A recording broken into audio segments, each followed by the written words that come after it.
Iya, Shalom Pastor, ini saya mau tanyakan, iya, ini tadi saya dengar dari pembahasannya kan terkait baptisan ya.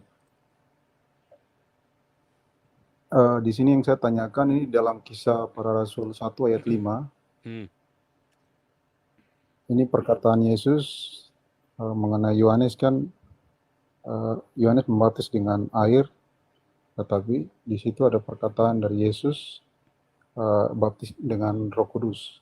Hmm. Mungkin nanti saya minta penjelasan dari Pastor terkait Kisah Para Rasul. Ini pertanyaan pertama. Yang kedua, saya di aliran karismatik ini saya dibaptiskan dengan baptisan selam.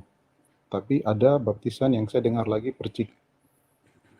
Kira-kira dari dua pengertian ini mana yang apakah memang dua-dua diterapkan atau salah satu? Minta penjelasannya dari Pastor. Terima kasih. Baptis artinya dimandikan, ya, dicuci atau dimandikan. Jadi kalau Tuhan Yesus dia masuk ke air sungai, lalu kepalanya digerujuk. Itulah arti kata baptis yang sebenarnya. Ya, sama seperti orang kalau lagi mencuci tangan atau airnya digerujuk di air yang mengalir kan. Orang Yahudi kalau cuci tangan itu di air yang Ya, mengalir ya, di bawahnya keran atau di bawahnya pancuran. Nah, itulah baptis, arti baptis. Lalu ya kalau tidak ada air pancuran, air mengalir sungai, ya di kolam yang banyak airnya. Yang ketiga, kalau airnya cuma sedikit, ya digerujuk aja kepalanya dengan air. Ya, itu arti kata baptis. Jadi mau dipercik, mau diselam sama saja. Yang penting dengan air, tidak boleh dengan tanah atau bendera. Kalau beberapa gereja kan ada yang pakai bendera kan, itu nggak boleh, harus dengan air. Mengapa? Karena 1 Yohanes 5 ayat 8. Ada 3 saksi, yaitu roh, ya, roh, air, dan darah. Ya, 3 saksi. Roh, air, dan darah. Lalu apa itu baptisan Roh Kudus? Roh tadi kan, kita kan menerima darah Kristus kan, 3 saksi kita. Darah Kristus apa? Darah Kristus, pikiran dan perasaan Kristus. Ya kan? Kan di dalam darah ada jiwa, di dalam jiwa itu kan pikiran dan perasaan Kristus. Kenakanlah pikiran dan perasaan Kristus. Makanya kita tahu kita sudah mengenakan darah Yesus adalah ketika kita mengenakan pikiran dan perasaan Kristus. Kedua, apa itu baptisan baptisan air? Itu tadi, ya.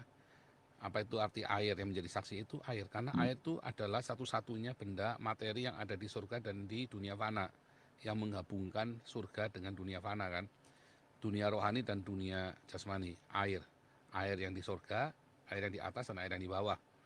Ketiga, roh. Apa itu namanya roh? Baptisan roh.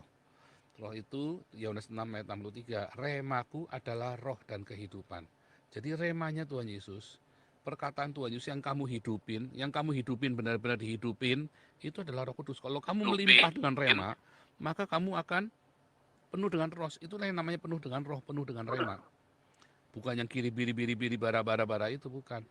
90% bahasa roh di gereja karismatik itu fake ya, palsu ya. Taunya dari mana? Dari buahnya. Ya, ternyata buahnya biri bara sambil cina, sambil capul, sambil marah-marah. Gitu ya, hati-hati ya. Saya dari gereja karismatik ya. Saya berbahasa roh.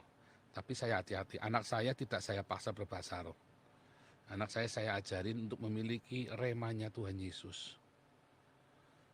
Ya, begitu David. ya, baik. Terima kasih Pastor untuk penjelasannya.